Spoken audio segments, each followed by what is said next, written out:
proud. I'ma make it go wild. I'm original, and I told you so. I'm a kid in the candy store. Put the leather on the denim. I ain't the cure, I'm the venom. If you wanna find me, find the taillights. Something's coming in, you're gonna wanna take a red eye. It's time to go. It's time to go. Good afternoon to all of you who are watching this Ang Maestro. And this is a lecture series on national and international issues that confront our national security and our national interests. And this past week, we saw that the American Embassy was very busy all the way to Washington, D.C., trying to drum up the 7th anniversary of this much ballyhooed 2016 arbitral ruling. It appeared that the Philippine Coast Guard embarked on another phantom resupply mission to Ayungin Shoal in a runoff to celebrate this anniversary.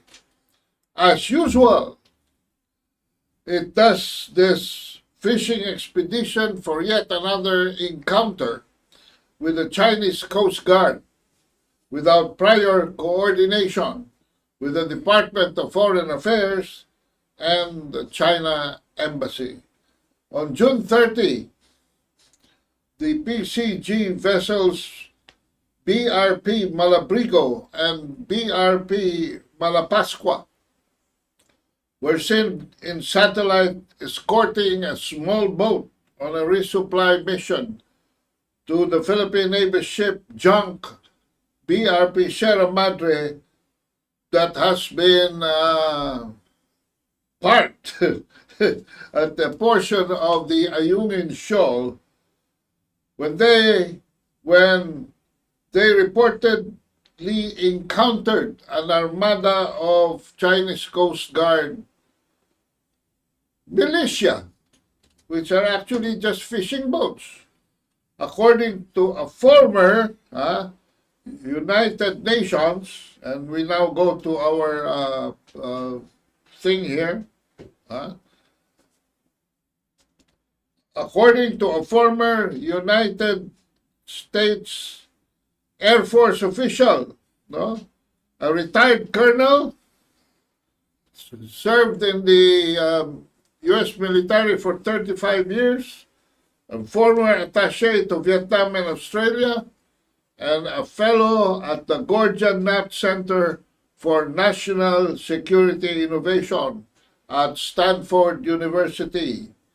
We have seen lately a proliferation of so-called American think tanks, perhaps to take advantage of the $500 million budget of America Competes Act in order to demonize China. A quick surf bears GKC, a quick surf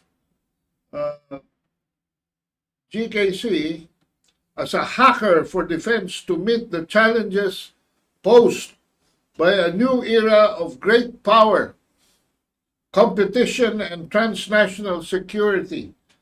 Challenges in a rapidly changing world, Preparing America, ayan mga kabansa, and its partners and allies to compete in an uncertain future. So the word is compete, competition, ayan, compete, ayan, America Competes Act to the tune of $500 million just to demonize China. So there you go. Now, the PCG ships allegedly accompanying a small vessel, deliberately forays into a position that the Chinese Coast Guard ship is stationarily located. One of them takes a picture of the other with its bow, no? With its bow. Alam po ninyo mga kabansa, pagdating sa the bow is this portion, no? As you can see there, with its bow. All right? Approaching the starboard side of the Chinese ship. The starboard side is the right side of the China ship. All right? Making it appear that the large Chinese ship was blocking the way of the Philippine ship. Now, this is the scenario that they have painted. All right? This is the scenario that they have painted.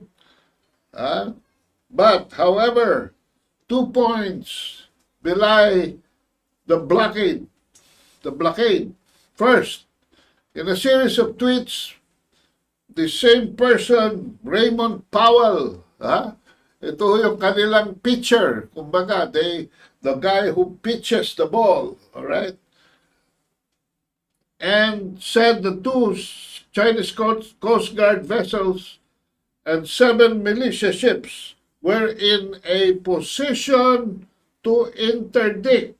Now, note that very carefully. In a position to interdict the resupply mission in Ayungin Shoal. However, there was no allegation of any interdiction. All right? Second, so yun ang first, no? Second, the Philippine ships continued on to their resupply mission and were able to complete the mission. In short, this would have been a non-issue at all.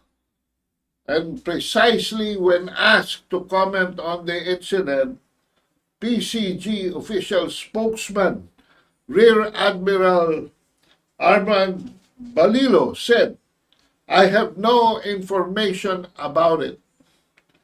The PCG officer in charge of information was not informed before, during, and after the incident.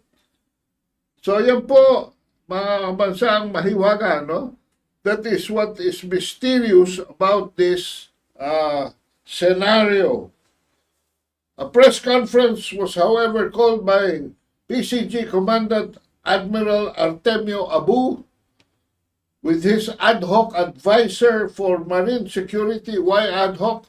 Because it's not a plantilla position, it's a special designation for Commodore J. Tariela to preside. It was obvious from Tariela's body English, ladies and gentlemen, that he also knew very little about the situation and was merely improvising responses to questions by media citing the Powell report and showing sketchy pictures of the alleged incident. Meanwhile, in what appeared as a coordinated effort, or shall we call it syndicated effort, the American echo chamber went to work. U.S. Ambassador to the Philippines, Mary Kay Carlson, called out China's irresponsible behavior in a tweet reacting to accounts that the Chinese Coast Guard ship, quote, undertook dangerous maneuvers. What maneuvers are you talking about to block one of the 2 PCG vessels? And U.S. Defense Secretary, it went as high as the U.S. Defense Secretary Lloyd Austin to also join the echo chamber, describing the Chinese vessels' attempted blockade a, quote, coercive and risky operational behavior. But there was no blockade. And reacting to a report by the Philippine Coast Guard that the China Coast Guard vessel shadowed, harassed, and blocked them in a recent support mission to Ayungin Shoal, China is now accusing the Philippines of trespassing on Chinese territory.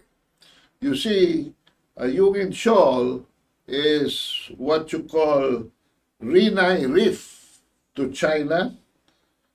No?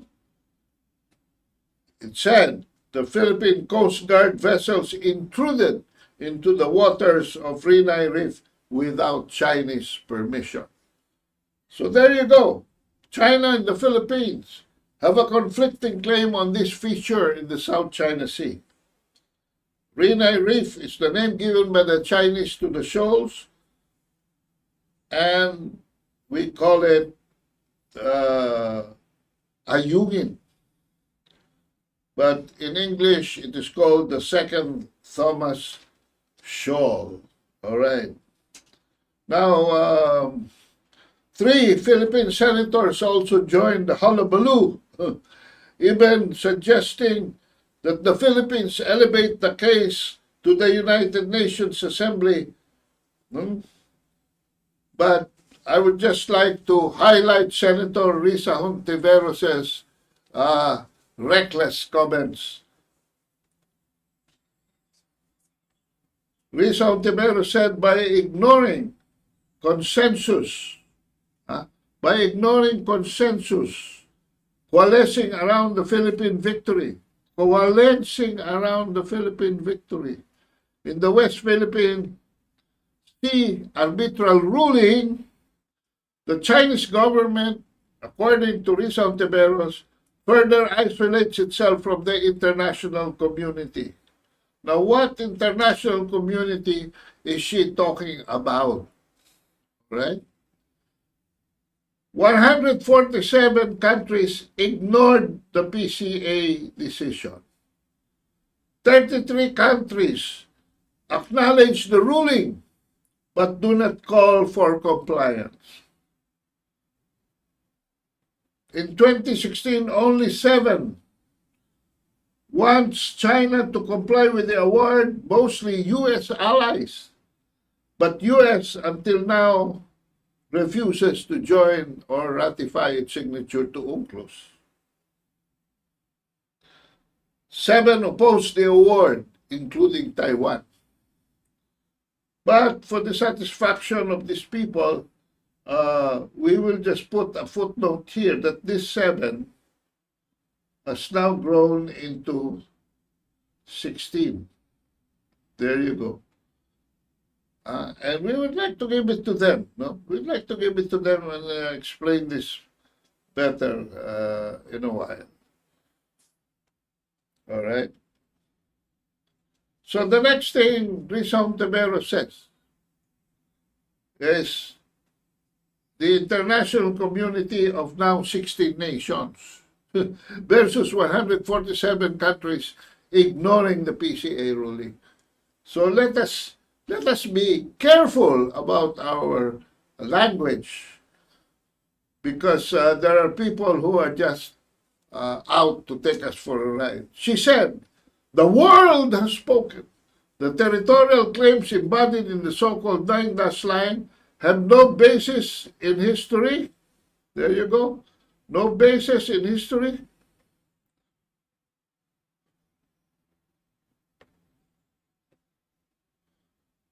Or international law. So we would like to fact check this. No basis in history is a bigoted statement. No basis insofar as UNCLOS is concerned? Maybe yes.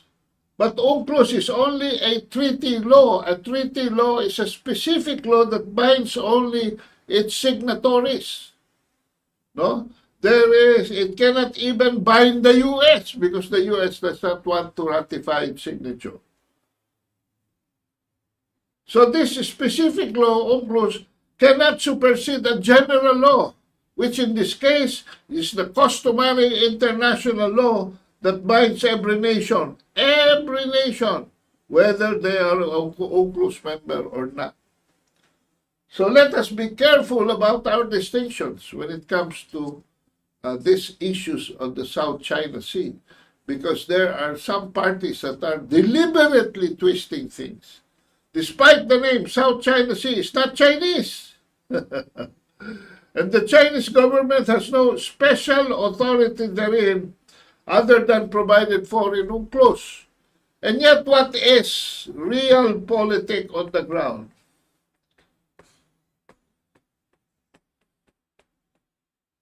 What is the actual situation on the ground?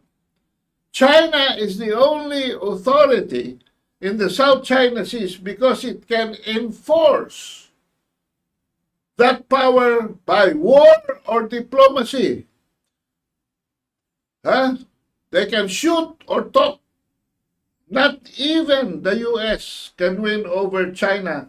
That's why, no? The Americans just watched while China reclaimed and fortified 8 features in the South China Sea. Hindi ho ba nung nagre-reclaim, di ba, nung gumagawa sila ng islands and fortifying 7 or 8 islands, what did the U.S. do? Nothing. They just watched. So what is all this special authority by God? Matter of terminologies, the wild terminologies.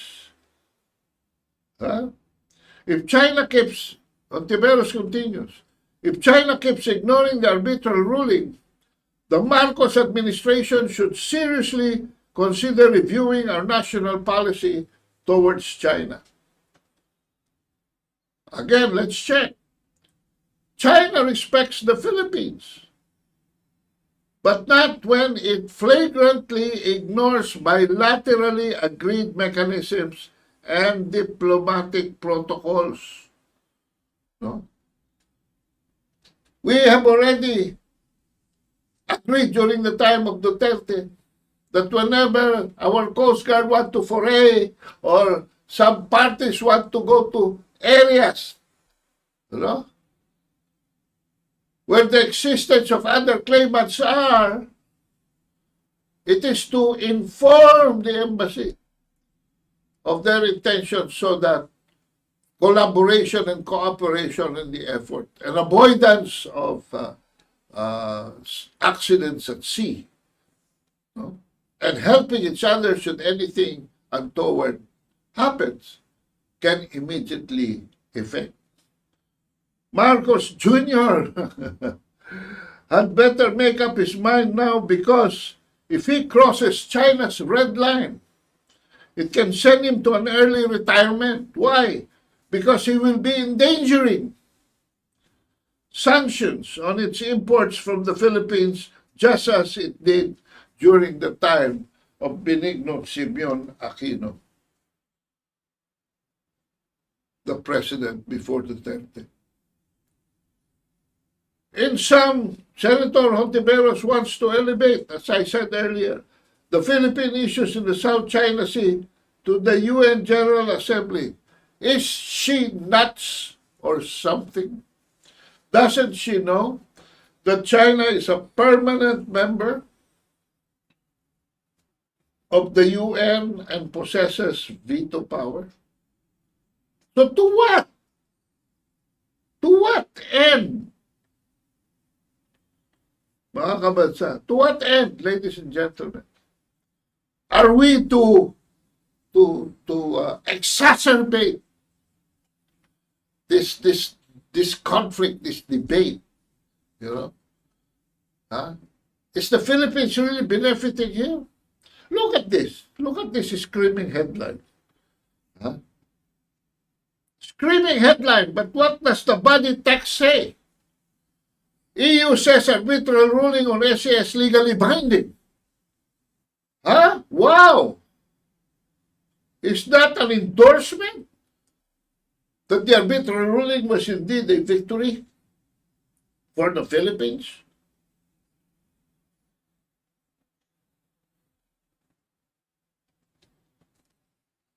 When you read the body text, it says, binding upon the parties to those proceedings.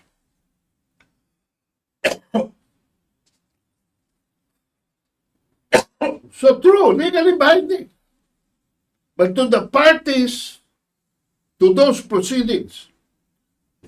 Eh, sino ba ang party to those proceedings? Only the Philippines, because China did not participate in the arbitration. And that's why the validity of the arbitration and its impairment has been put to question. Number 2, supports the swift conclusion. This is what you said. We support the swift conclusion of the talks aiming at an effective COC, Code of Conduct, between ASEAN and China.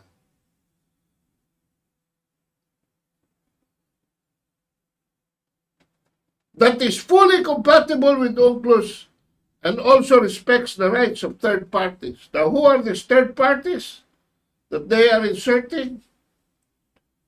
The U.S. and its allies. Eh, bakit sila makikialam dito? This is from ASEAN and China. What purpose are they? They say, we want to guarantee the freedom of navigation. Well, nobody is doing any harm to innocent passage in that area. Because even if there are conflicting exclusive economic zones or overlapping, the surface of the water still remains to be international waters.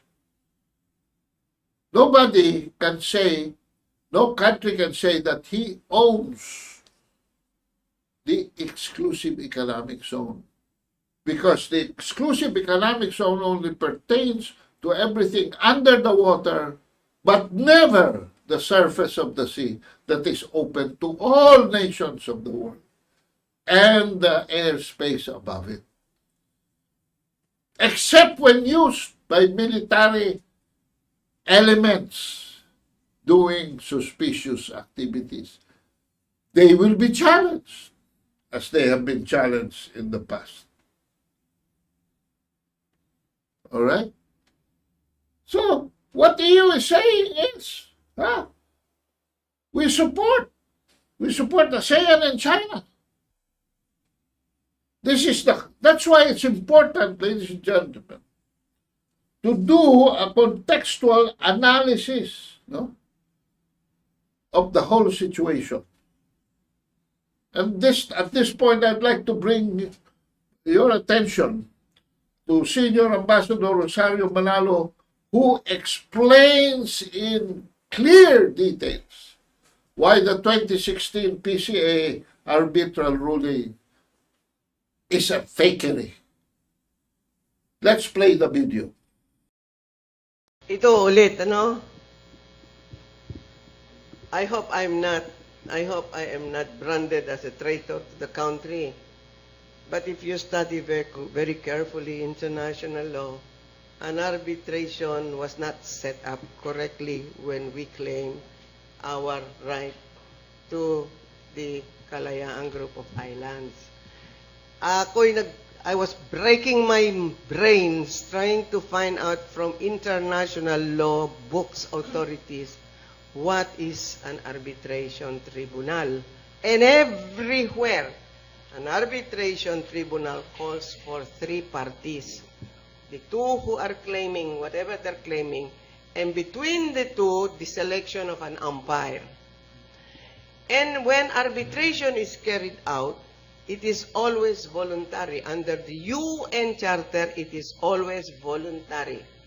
However, in the UNCLOS, there was a provision or an attachment or something that made arbitration as a mechanism for solving compulsory under the UNCLOS.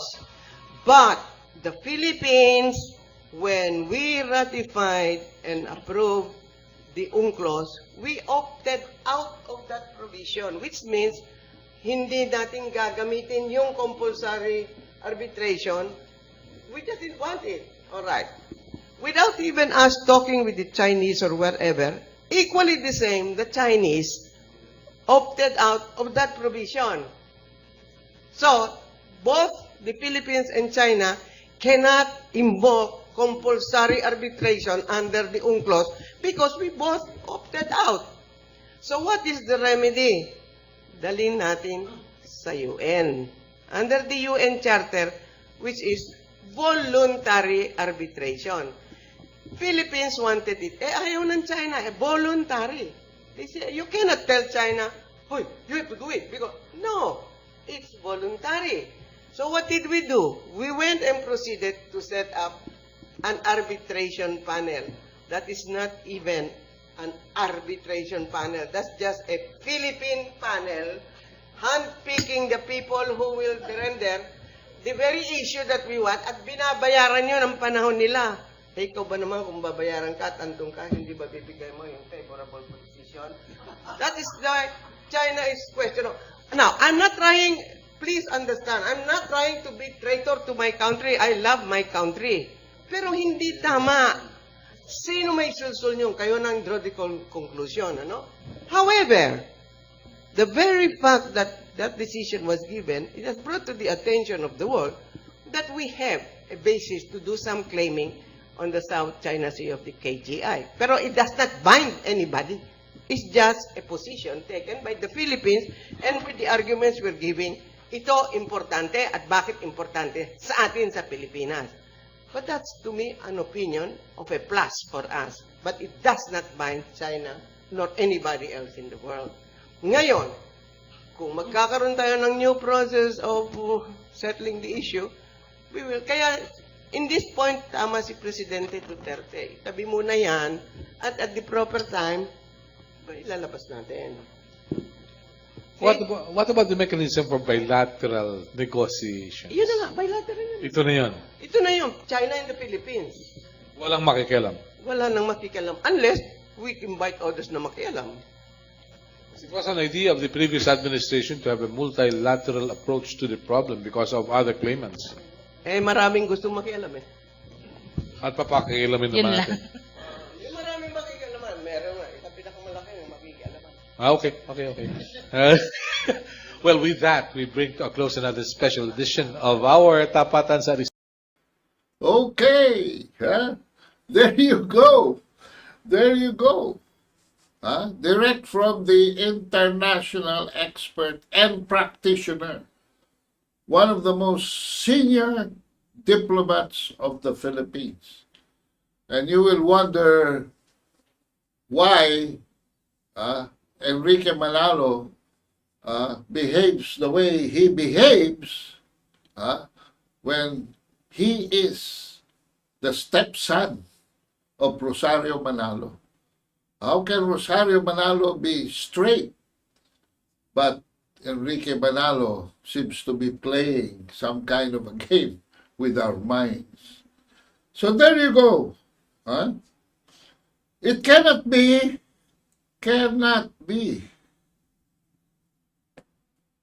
compulsory.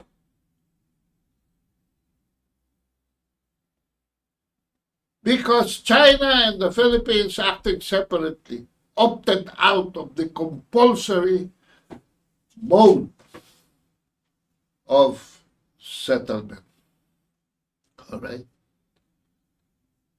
So, and besides, if it were compulsory, it should have been processed through the International Tribunal for the Laws of the Seas.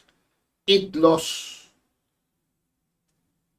What happened was, since this cannot be invoked, they went into voluntary.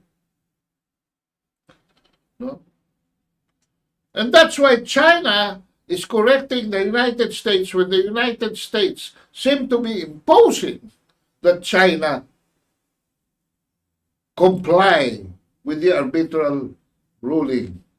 That was a voluntary ruling not through INCLOS, but through the Permanent Court of Arbitration, Registry for Voluntary Arbitration. But nevertheless, it still cannot be a valid arbitration because an arbitration involves two parties and a referee. 1, 2, 3. What happened was there was no second party. It was only the Philippines, the first party, and the jurors who heard this case. So anyway, enough about that. We are coming to a different direction in this discussion. Where do we want to bring the discussion? We want to bring the discussion to what Rigoberto Tiglao, a columnist at the Manila Times and former ambassador to Greek and Cyprus. He says the U.S. view is that it doesn't point to any solution to the disputes. No? There are two big powers competing for attention here.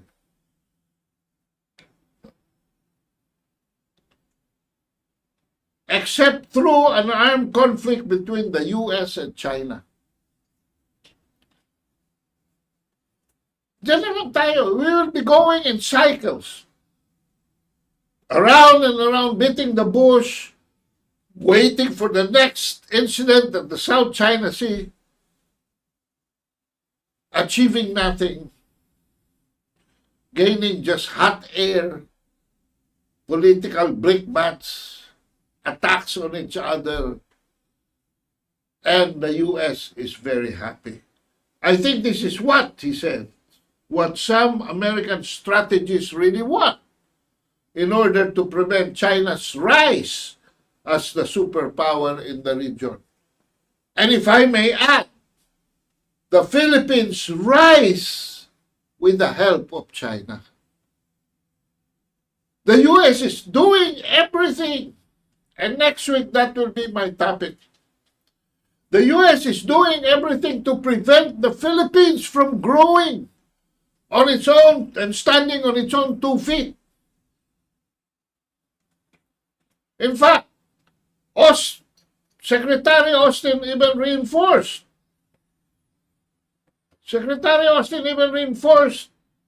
The U.S. ironclad commitment to come to the aid of the Philippines under the 1951 Mutual Defense Treaty, which, he says, extend to Philippine vessels in the South China Seas. So what is Austin trying to hint here? Remember, Mr. Teodoro, not to be afraid, because if anything happens to any of your Philippine ships, by China, all right, you can invoke the Mutual Defense Treaty, and the U.S. will be obligated to go into the sea. Can you see the frame up that is happening here? Or you just refuse to accept it? What else is here? Nearly all scholars agree that the Philippines has the weakest claim in the Spratt list, as these were made by Marcos only in 1978. In 1978, through a presidential decree that alleged these were not owned by any other country. This is, of course, a fallacy, as Vietnam and China had many decades, even thousands of years earlier, clearly putting these areas under their sovereignty. Under their sovereignty. And if you go back to history, you will find that out. And we will touch on that a bit later. Let's continue. Let's continue. Vietnam has the strongest claim as its colonizer France, see, indisputably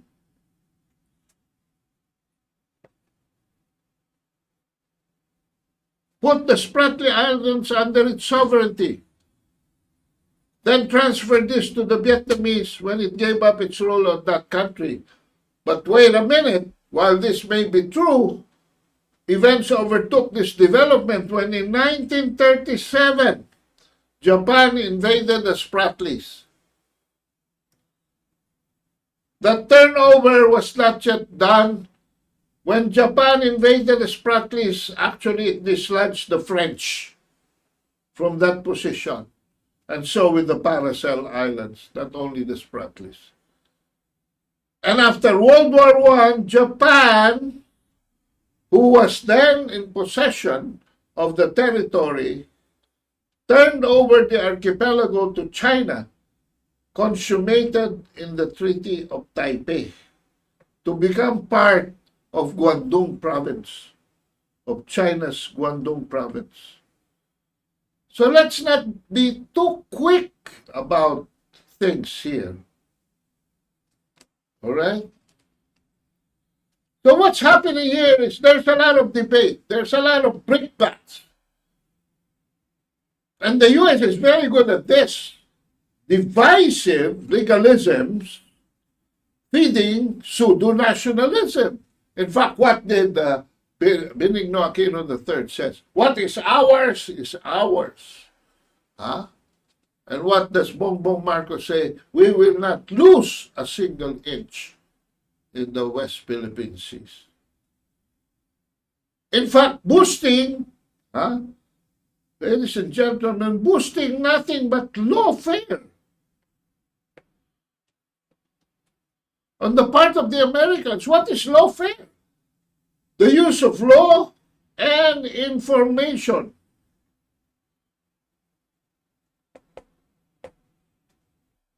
Instead of violence in a state of war. And definitely it would disrupt good relations and retard development. For one whole year. Tell me anything that has gone other than the ordinary between the Philippines and China. And BBM has already sat on his chair for 1 year, nothing's yet happened. And what is being encouraged? Endless disputations resulting to endless conflict, maybe even war. So we ask ourselves, is it even worth balancing this whole picture? As this cartoon would note, that our president is surfing between Xi Jinping and Joseph Biden here? Is it at all worth it? Or is the better choice dropping the sovereignty debates? Now, let us go to the realities of the ground. These are the islands occupied by the Philippines. All right? Lawak. There you go. Lawak Island, Pag-asa Island, Likas Island, Parola Island, Kota Island, Balagtas Island, Patag Island, Panata Island, and Rizal Reef.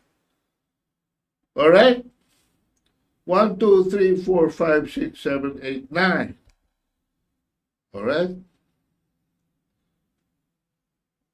That is what the Philippines has occupied. Let's go to the next party.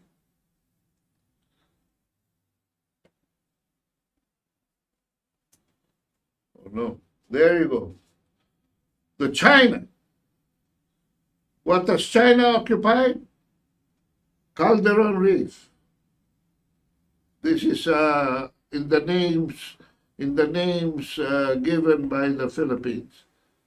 Calderon Reef, Cagatingan Reef, Makinan Reef, Burgos Reef, Mabini Reef, Zamora Reef, Panganiban Reef, and of late, Scarborough Shoal, Bajo de Masinloc. All right? And Taiwan. Taiwan is occupying Ituaba, Ligao.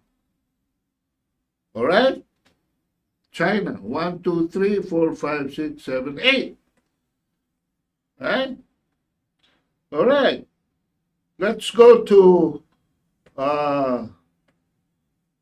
what about Vietnam? Vietnam has many more. All right? Let's read them. Nam Yit, San Kay, Sin Cao, Cove Island, Spratly Island, Tenet Pichu Reef, Southwest Cay, Amboina Cay, Central Reef, London Reef, Grierson Reef, Pearson Reef, Bar Canada Reef, West Reef, Allison Reef, Collins Reef. We're only mentioning here those that could qualify as islands.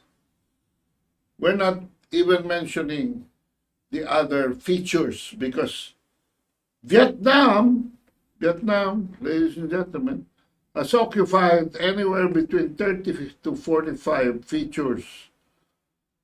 It is the biggest invader when it comes to the South China Seas. So how does it look? How does it look? It looks like this.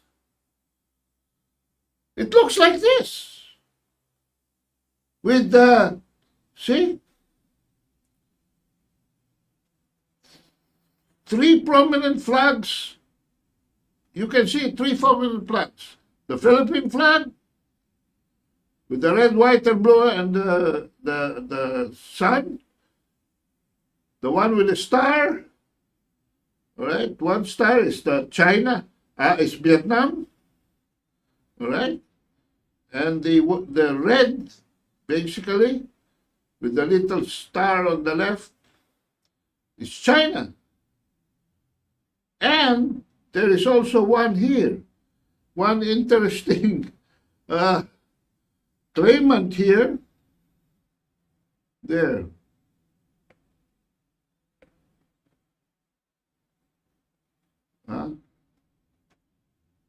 Taiwan. Notice the distance between Palawan and Pag-asa. To go from Palawan to Pag-asa, you will cross, more or less, 9 Vietnamese islands, 4 China islands, and 2 Taiwan islands. This is a total of 308 nautical miles. Lampas na ron sa 200 ng EEC. So there are many nuances involved here. You mean you will travel 300 nautical miles and you will not meet either one Chinese, one Vietnamese, or one Taiwanese boat or ship or Coast Guard sailing in those areas? The probability is you will. And that's why the bilateral mechanism was established. All right? Where before you even sail, you have to inform the embassy of the other country. Now, why aren't we doing that? Why are we just sailing here as if we are lost at sea? At any rate, let's proceed with our hypothesis. Drop sovereignty debates. Why? Because most likely, those who are occupying these islands, you cannot dislodge them anymore without further conflict. The last time China and Vietnam had a violent confrontation, 14 lives were lost. We are not just about to solve anything by banging at each other's head. And so what is the solution?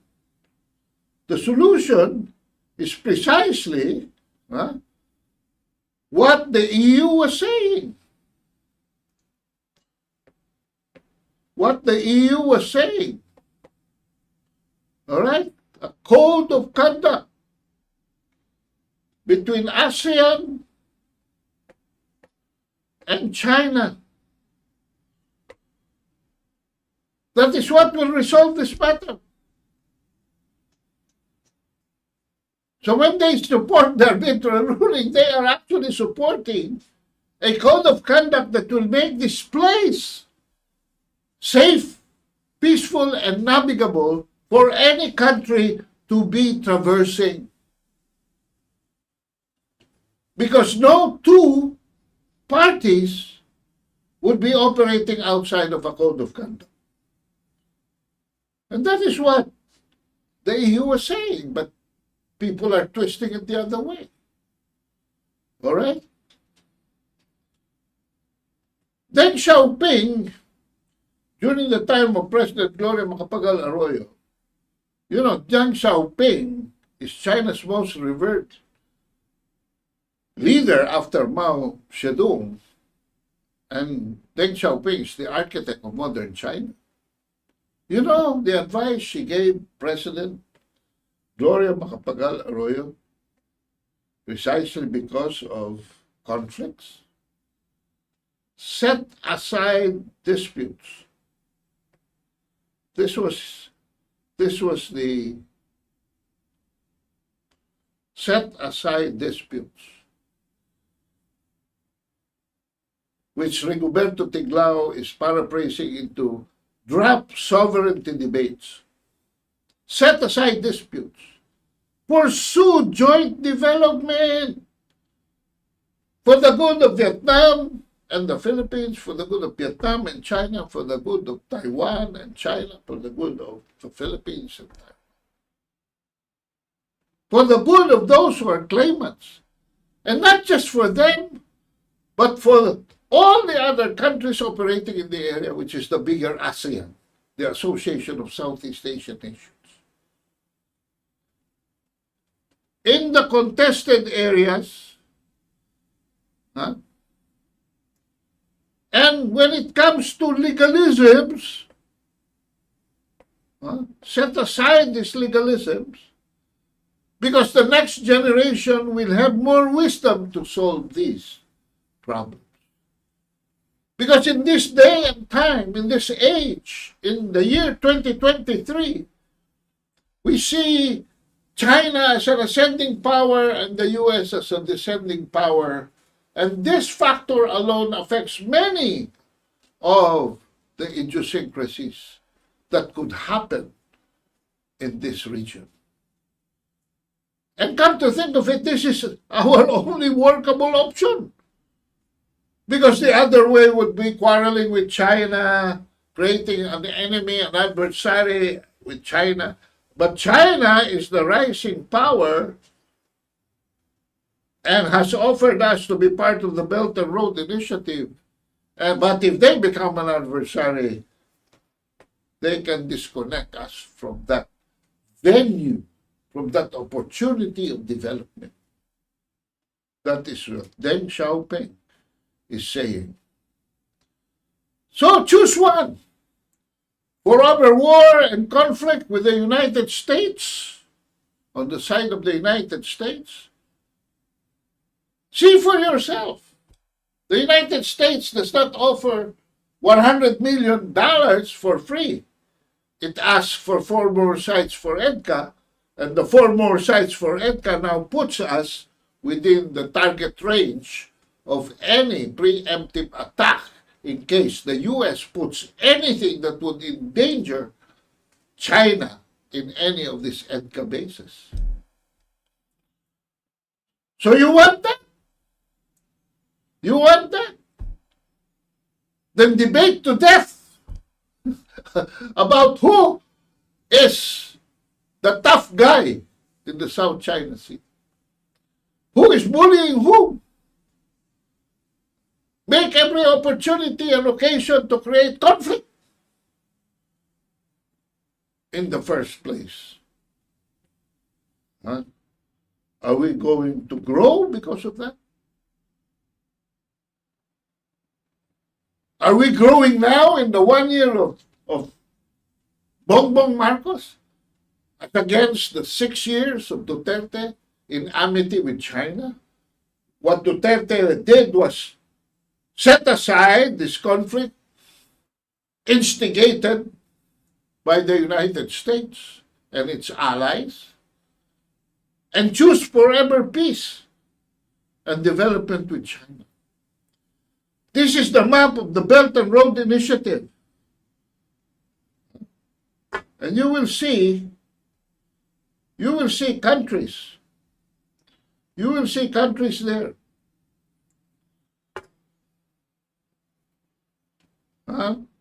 Beijing, Xi'an, Lanzhou, Urumqi, all the way to the left, Rotterdam, Moscow, Istanbul, and that's the land. That's the new Silk Road. The one in blue is the maritime component. From Puzhou, Guangzhou, Shenzhen, Haikou, it goes all the way to Hanoi, Jakarta, Kuala Lumpur, Colombo, Kolkata, Nairobi, all the way to Athens, Venice to meet the land-based connection all the way to Rotterdam. And farther to Africa. Farther to Africa. But I would like to bring your attention to something here. You will note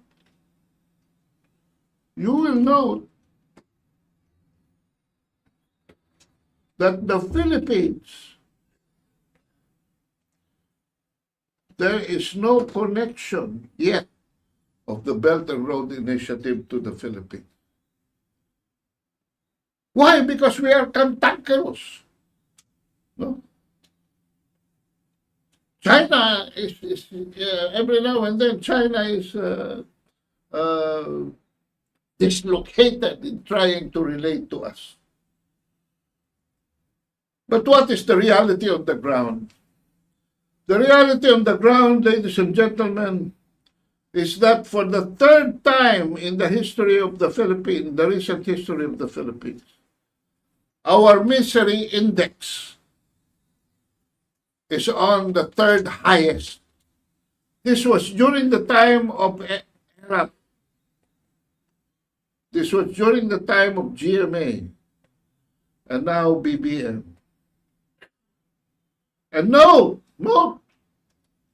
that the rise from last year was 6.6 to 11.9.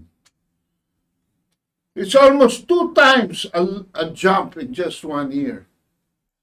This is the misery index.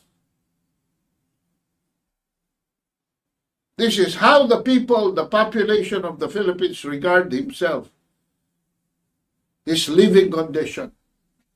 And definitely, you cannot say that it is comfortable. You cannot say that it's comfortable. It only rose sometime. You would note that even in the midst of the pandemic, it was very low during the time of Duterte. But now, 6.6 to 11.9, almost double. So what are we facing here? Are we, with this kind of an economic challenge, we're being eaten up by inflation? Our priorities are in a disarray. For 1 whole year, the president cannot put his act together. And he cannot even complete his cabinet up to this time. Why? And yet, the debate is on the West Philippine Sea, the debate is on the additional bases, the debate is on modernizing the military, the debate is on coming up with armaments that will make us more ferocious to an enemy. Now, what kind of path, what kind of priorities are we proceeding to? Why is this despite the misery index?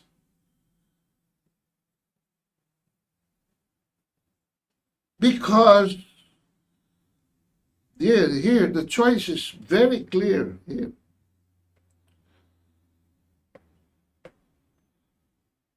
This has become our priority.